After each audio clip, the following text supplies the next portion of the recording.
Assalamualaikum warahmatullahi wabarakatuh. Saya Selvi Eljuita dari Prodi PGSD dengan NPM 5019177.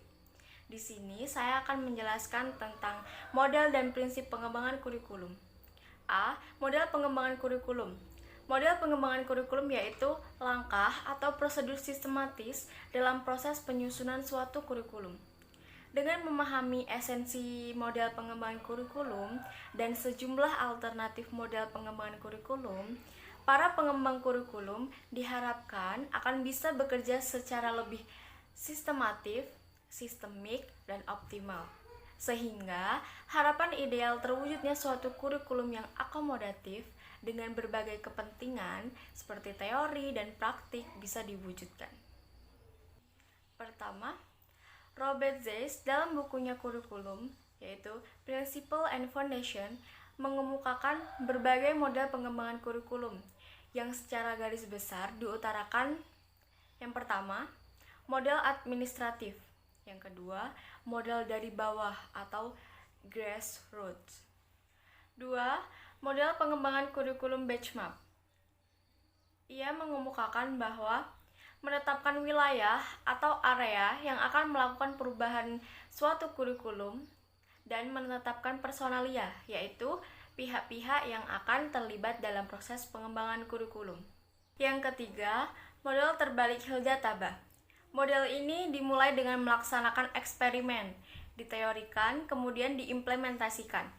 Hal ini dilakukan untuk menyesuaikan antara teori dan praktik, serta menghilangkan sifat keumuman dan keabstrakan kurikulum. 4. Model hubungan interpersonal dari Rogers.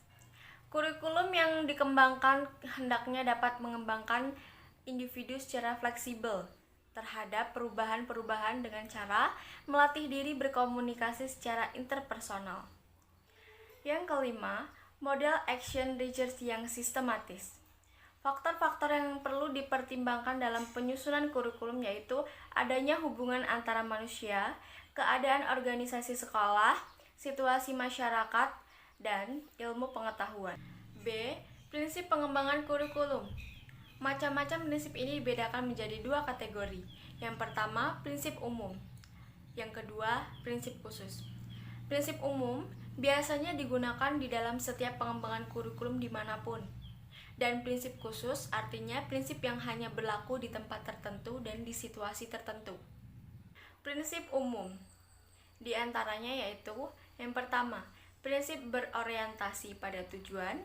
Yang kedua, prinsip relevansi atau kesesuaian. Yang ketiga, prinsip efisien dan efektivitas. Yang keempat, prinsip fleksibilitas. Yang kelima, prinsip berkesinambungan. Dan yang keenam, prinsip keseimbangan. Yang ketujuh, prinsip keterpaduan. Dan yang kedelapan, prinsip mutu. Prinsip khusus di antaranya yaitu yang pertama, prinsip yang berkenaan dengan tujuan pendidikan. Yang kedua, prinsip yang berkenaan dengan isi pendidikan. Yang ketiga, prinsip yang berkenaan dengan proses pembelajaran. Keempat, prinsip berkenaan dengan media dan alat bantu pembelajaran. Dan yang kelima, prinsip yang berkenaan dengan evaluasi. C. Tematik. Pembelajaran tematik adalah bentuk model pembelajaran terpadu yang menggabungkan suatu konsep dan beberapa materi, pelajaran, atau bidang studi menjadi satu tema atau topik pembahasan tertentu, sehingga terjadi integrasi antara pengetahuan, keterampilan, dan nilai yang memungkinkan siswa aktif untuk menemukan konsep serta prinsip keilmuan secara holistik, bermakna, dan otentik. 1. Karakteristik pembelajaran tematik. Pembelajaran tematik merupakan pembelajaran yang berpusat pada siswa, karena dalam hal ini siswa dituntut untuk aktif dalam mempelajari konsep-konsep materi yang diajarkan, seperti holistik, bermakna, otentik, dan aktif. 2. Ciri-ciri pembelajaran tematik. Yang pertama, aktif dan berpusat pada murid. Yang kedua, memberikan pengalaman langsung. Yang ketiga, pemisahan mata pelajaran tidak begitu jelas. Yang keempat, menyajikan konsep dari berbagai mata pelajaran. Yang kelima, bersifat fleksibel. Yang keenam, hasil pembelajaran sesuai dengan minat dan kebutuhan murid. Yang ketujuh, menggunakan prinsip belajar sambil bermain. 3. Jenis-jenis pembelajaran tematik. Yang pertama, penggalan. Yang kedua, keterhubungan. Yang ketiga, sarang. 4. Pengurutan. Kelima, irisan. 6. Jaring laba-laba. Dan yang ketujuh, keterpaduan. 4. Langkah-langkah pembelajaran tematik. Yang pertama, mengamati. Yang kedua, menanya.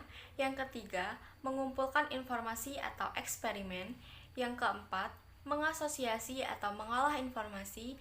Dan yang kelima, mengkomunikasikan. Adapun kelebihan dari pembelajaran tematik. Yang pertama, pengalaman belajar dan kegiatan belajar akan sesuai dengan tingkat perkembangan siswa. Yang kedua, kegiatan belajar dapat disesuaikan dengan minat dan kebutuhan siswa. Yang ketiga, kegiatan belajar lebih bermakna.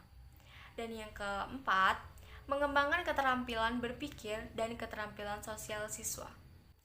Dan kelemahan pembelajaran tematik.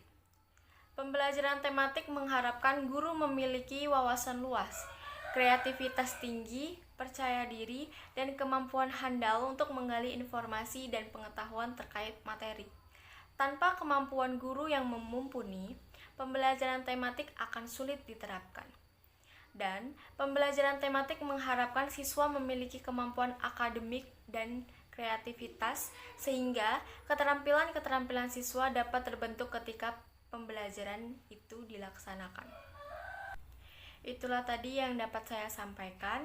Kurang lebihnya saya mohon maaf. Kepada Allah, mari sama-sama mohon ampun. Saya akhiri. Wassalamualaikum warahmatullahi wabarakatuh.